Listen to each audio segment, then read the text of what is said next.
Sponsored by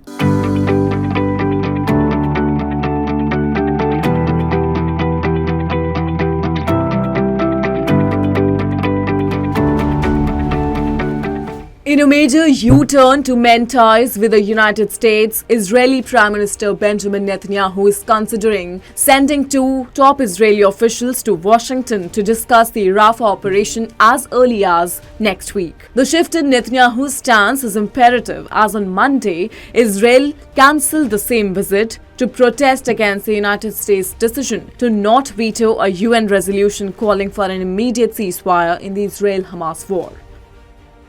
Nonetheless, in an apparent bid to ease tensions between the two countries, the Israeli Prime Minister agreed to reschedule the meeting dedicated to the Rafah operation, stated White House spokesperson Karine Jean-Pierre. The suspension of the meeting earlier this week by the Israeli side had put a new obstacle in the way of efforts by the US to get Netanyahu to alternate its plan of invasion of Rafah. The place is the only last stop for Palestinians to take shelter and save themselves after Israel invaded almost all the regions in the Gaza Strip.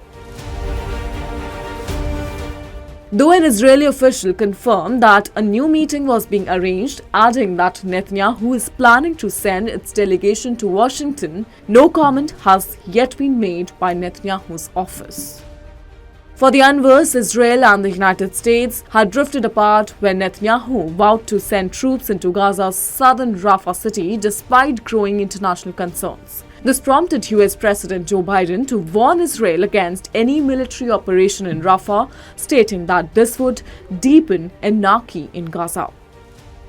Meanwhile, Prime Minister Benjamin Netanyahu had on Wednesday told a group of US members of Congress that a victory in Gaza against Hamas terrorists was just weeks away. In a conversation with a bipartisan group from Congress, Netanyahu asserted that Israel had no choice but to move into Rafah as the very existence is on the line. Israeli Defense Minister Yoav Gallant held a wide range of discussions with senior US officials this week, intending to lower the temperature between the two governments. Nevertheless, the Israeli delegation would still be led by Strategic Affairs Minister Ron Dermer and National Security Advisor Zaki Hanegbi, two of Netanyahu's close confidants. The threat of Israel's Rafah offensive has increased differences between close allies, the United States and Israel, and raised questions about whether the US might restrict military aid if Netanyahu defies Biden, pressing ahead with the Rafah invasion anyway.